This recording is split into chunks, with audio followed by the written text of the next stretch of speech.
എല്ലാവർക്കും നമസ്കാരം. ഞാൻ മുനിയറ ചുരുളിയിലെ ഒരു കൃഷിയിടത്തിലാണ്.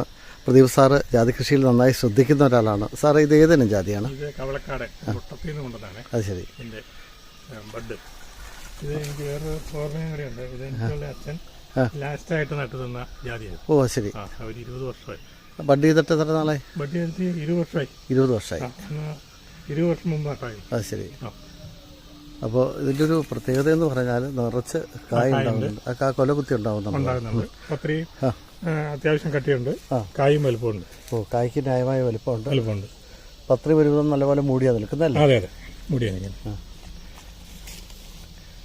ഇത് നമ്മൾ ബഡ് ചെയ്തിട്ട് എത്ര നാൾക്കുള്ളിൽ ഇത് കായ്ച്ചു? ബഡ് ചെയ്ത് ഒരു 3-ാം വർഷം കായ്ക്കുന്നുണ്ട്. ഒരു 5-6 വർഷം കഴിഞ്ഞെങ്കിലും ഒരു കായ ആവുള്ളൂ. വേറെ എന്താ അങ്ങ് പരിപാലനം കൊടുക്കുന്നതിന്?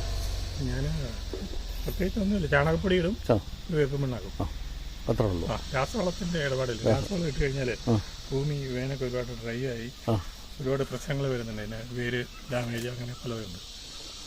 ജൈവവളമാണ്, ജൈവ രീതിയിലാണ് പരിപാലനം. അപ്പോൾ ഈ കവളക്കാടൻ വെറൈറ്റി അല്ലേ? അത് നാട്ടിൽ നിന്ന് കൊണ്ടുവന്നതാണ് അല്ലേ?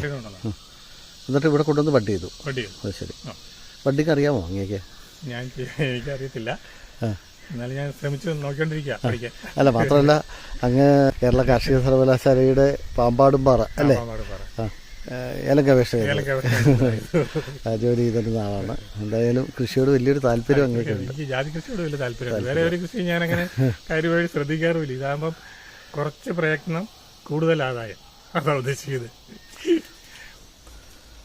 അപ്പോൾ ഈ കവളക്കാടൻ എന്നാണ് ഇതിന് പേരിട്ടിരിക്കുന്നത്. ഇതെല്ലാം ഞങ്ങൾ നാട് മുട്ട നടന്നല്ലോ, അവിടുന്ന് കൊണ്ടുവന്ന ഇനങ്ങളാണിതെല്ലാം. ഒന്നിനും പലതും വ്യത്യസ്തമായിട്ടുള്ള ജാതികളുണ്ട്.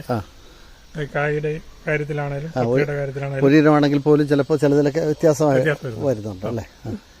എന്തായാലും ജാതി നമുക്ക് നല്ലൊരു അനുഭവമുണ്ട്. വേറെ കൃഷി ആശ്രയിക്കാതെ ജാതി കൃഷി കൊണ്ട് തന്നെ നമ്മുടെ കാര്യങ്ങളെല്ലാം നടന്നു പോകുന്നുണ്ട്. ഏകദേശം എത്ര വർഷം വരെ ആയിട്ടുണ്ട് ജാതി മരങ്ങൾ? 50 വർഷം വരെ ആയിട്ടുള്ളതുകൊണ്ട് ഇവിടെ ഉണ്ട്. ഇതിനൊക്കെ ഒരു 10-25 വർഷമായിട്ടുള്ളൂ. ഉണ്ട്. ഇപ്പോൾ ഉള്ളിലേക്ക് നോക്കിയാൽ നമ്മൾ പുറത്ത് കാണുന്നതിനേക്കാൾ കൂടുതൽ കായ അകത്ത് കാണാൻ പറ്റുന്നുണ്ട് അല്ലേ?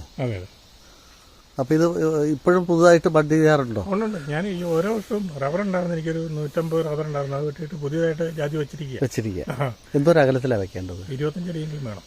ജാതി വളർന്നു വരുമ്പം കൂട്ടിമുട്ടായിരിക്കണമെങ്കിൽ ആവശ്യത്തിന് സൂര്യപ്രകാശവും ഒക്കെ കിട്ടത്തുള്ളൂ. കായും കൂടുതലുണ്ടാവുക. അതുപോലെ തന്നെ ഒരു 10 പെൺജാതിയുടെ കൂടെ ഒരു ആൺജാതിയെങ്കിലും വേണം. ആൺപൂവും കൂടെ ഉണ്ടെങ്കിൽ പരാഗണം നന്നായിട്ടാണ്.